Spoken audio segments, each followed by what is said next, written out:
I've been talking about this book, Autobiography of Yogi by Paramahamsa Yogananda. I've done a few videos. My last video actually got a lot of views, I think because I put on Advaita and ACIM. This video is going to be talking about the same topics, because the last video I kind of ended abruptly talking about shortcuts on the spiritual path. Shortcuts is a popular topic in the world of spirituality. Are there shortcuts? Are there ways to save time on the journey to self-realization or enlightenment, whatever you want to call it? So that's one thing we'll talk about today. And I also want to talk about drugs.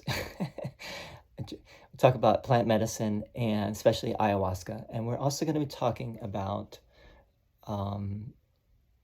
Yogananda's understanding of Christianity and his proposed aim to show the essential harmony and unity of Hinduism and Christianity, the original true teachings of Jesus Christ and the original teachings of yoga as taught by Bhagavan Krishna in the Bhagavad Gita.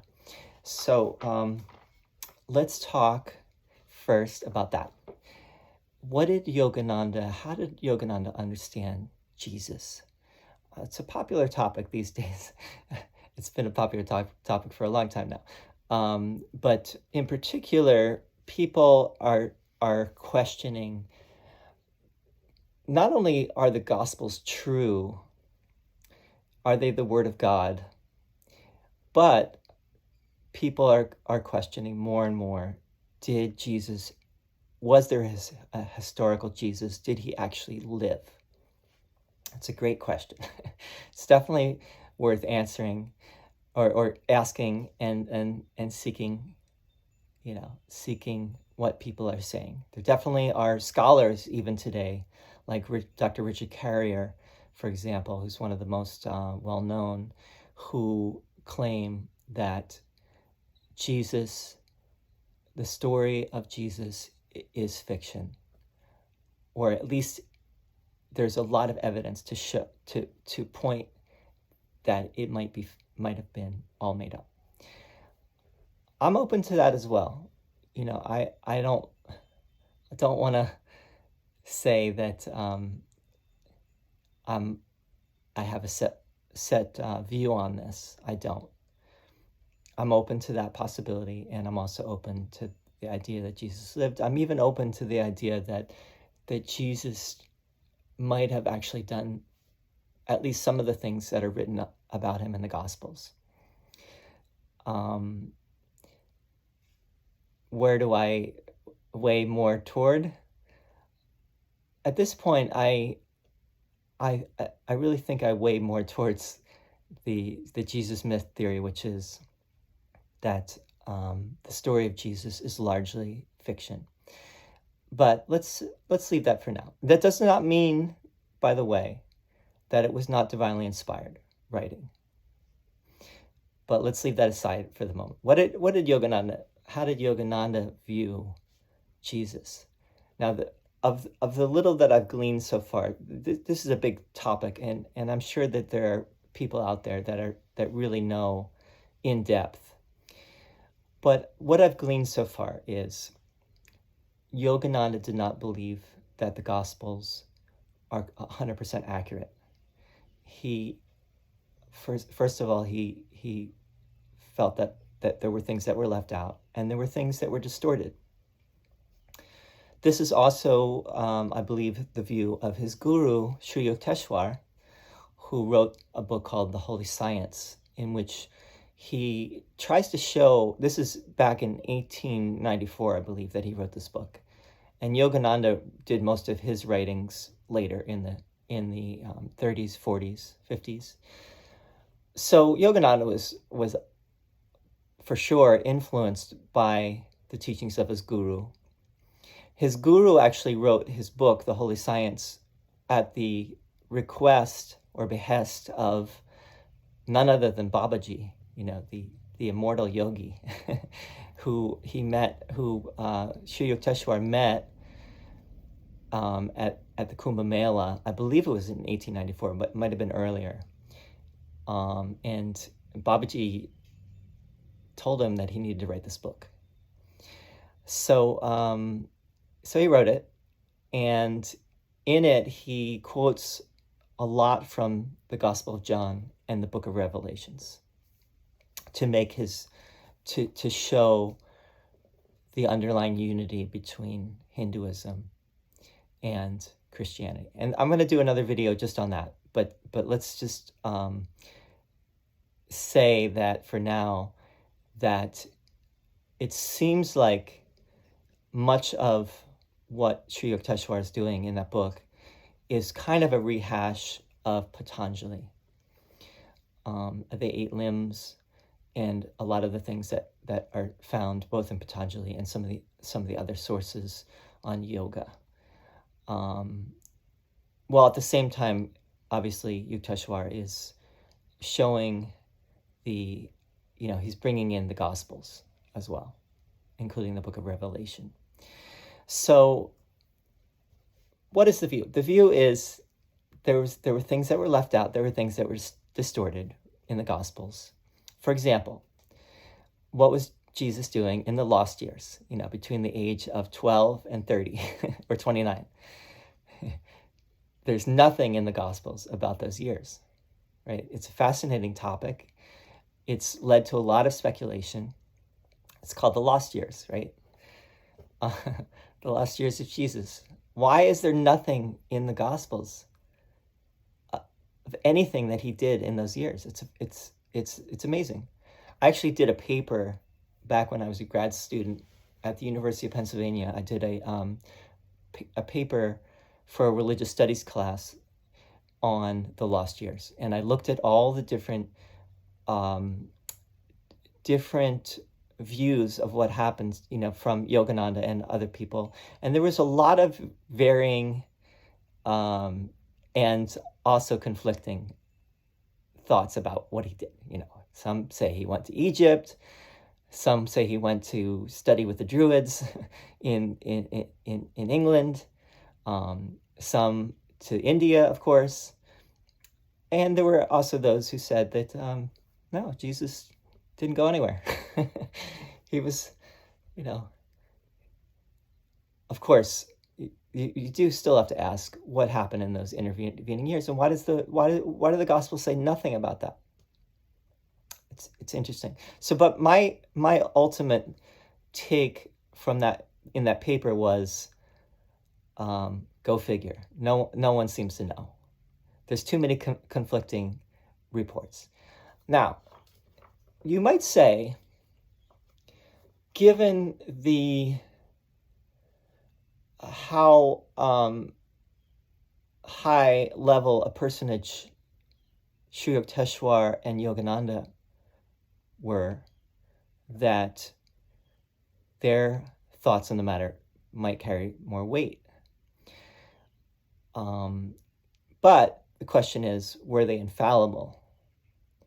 I highly doubt that they were infallible, and that's part of the issue with all of this is, did they have the absolute truth about these things? Now, they claimed, or at least Yogananda claims, that Jesus went to India.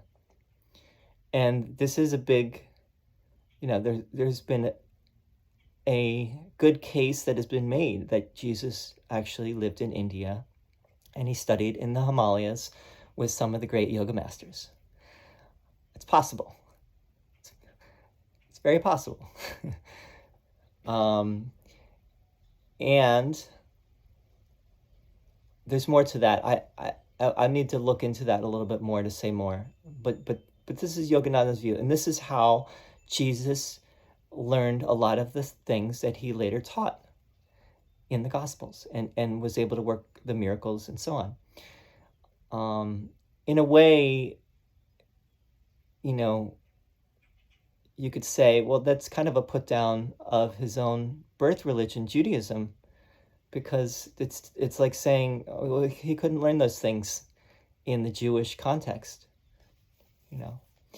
And those who claim that Jesus did learn those things in the Jewish context basically say he didn't need to go anywhere. Why would he need to go anywhere?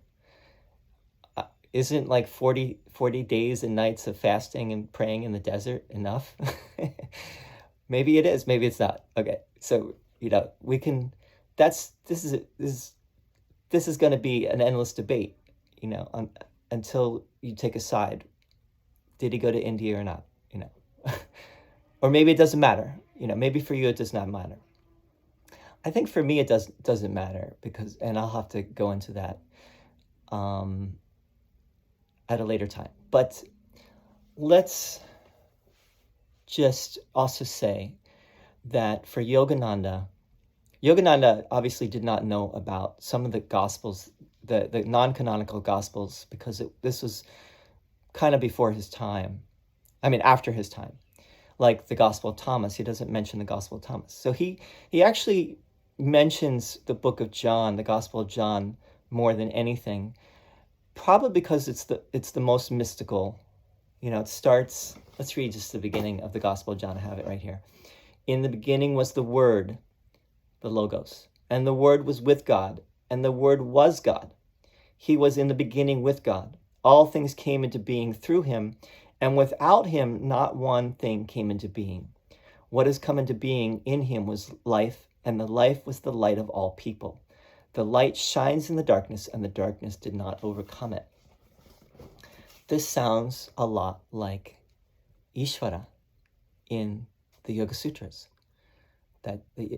And in the Upanishads, God is basically symbolized by Om, the word, right? The cosmic sound, which you could say is the Logos, which you also could say is the Son of God who comes flesh in order to, because God, no one can see God. So God needs to become flesh in order to inspire and teach. That's the idea. Anyway, that's a little bit about that for right now. Just talking about the basic points there being the Gospel of John, the Book of Revelation, right? They seem to be the most important for Sri Yukteswar and Yogananda. Second of all, Jesus lived in India, and that's where he learned much of what he later taught. And a lot got distorted, and a lot got perverted and left out of the Bible for whatever reason. We'd have to talk about that another time. Let's now talk for a moment about shortcuts. So there's a great chapter in Autobiography of Yogi where it's called Outwitting the Stars, where Sri Yukteswar tells Yogananda he's got to wear this astrological bangle to lessen his karmic load. And Yogananda asks him why. Why does he need to wear a bangle? Why, if Sri Yukteswar knows all these things, why can't he just do it for him? Or why does he need to wear some bangle on his arm? So Sri Yukteswar says, it is only when a traveler has reached his goal that he is justified in discarding his maps. During the journey, he takes advantage of any convenient shortcut. The ancient rishis discovered many ways to curtail the period of man's exile and delusion. There are certain mechanical features in the law of karma that can be skillfully adjusted by the fingers of wisdom. All human ills arise from some transgression of universal law. The scriptures point out that man must satisfy the laws of nature while not discrediting the divine omnipotence. He should say, Lord, I trust in thee and know thou canst help me, but I too will do my best to undo any wrong I have done. By a number of means, by prayer, by willpower, by yoga meditation, by consultation with saints, by use of astrological bangles, the adverse effects of past wrongs can be minimized or nullified. Okay, we'll leave it at that. He mentions prayer, willpower, meditation, consultation with saints, astrological bangles. Does not mention drugs. He does not mention plant medicine, right? But there is a note on page 482. That was on page 189. It was 189. This is a note on page 482. It says, on Earth, pure-minded children are sometimes able to see the graceful astral bodies of fairies. Through drugs or intoxicating drink, whose use is forbidden by all scriptures, a man may so derange his consciousness that he perceives the hideous forms in astral hells. Sound familiar? Any of you psychonauts out there? You can see these things. You can see the hideous forms, but you can also see fairies. You can also see heavens as well. With ayahuasca, you can see the most magnificent visionary artwork that you can ever imagine, right? Like Alex Gray. Where did Alex Gray get all this stuff, right? So Yogananda is not saying drugs. He's saying all scriptures say drugs are forbidden. I don't think that's true. There's the left-handed tantra, right? Left-handed tantrism, which does allow for drugs, the use of drugs. Intoxicants. Let's use intoxicants. Today we would say plant medicine, which is more euphemistic. Well, it's not, it's because drugs have such a negative connotation. It's a pejorative term to say drug, right? Plant medicine is more actually truer. These things can be very healing, and from my perspective, can lead to great realizations. They can take you to the place of self-realization. I would say that can be debated, but they can show you what it feels like. They can give you a glimpse of your true eternal nature. That's no small thing. It might not last, it might not be lasting, but it's no small thing. And you still carry that with you. You still remember that, and that can greatly help you in your life. That's my take on it for now. I can say from my own personal experience that is true with ayahuasca. And I've used ayahuasca, I would say, well over 100 times. Let me say I sat with ayahuasca. I don't want to say used. I've sat with ayahuasca. So this is where we have, differences of opinions. There are some gurus who say, like Yogananda, who say, don't use drugs. Many gurus have said that. Sadhguru, even now, is saying, don't use ayahuasca. And then I read the comments on his video on that, and most of the comments were actually defending ayahuasca, not Sadhguru. Sadhguru is like probably the biggest guru right now on the planet, because of YouTube.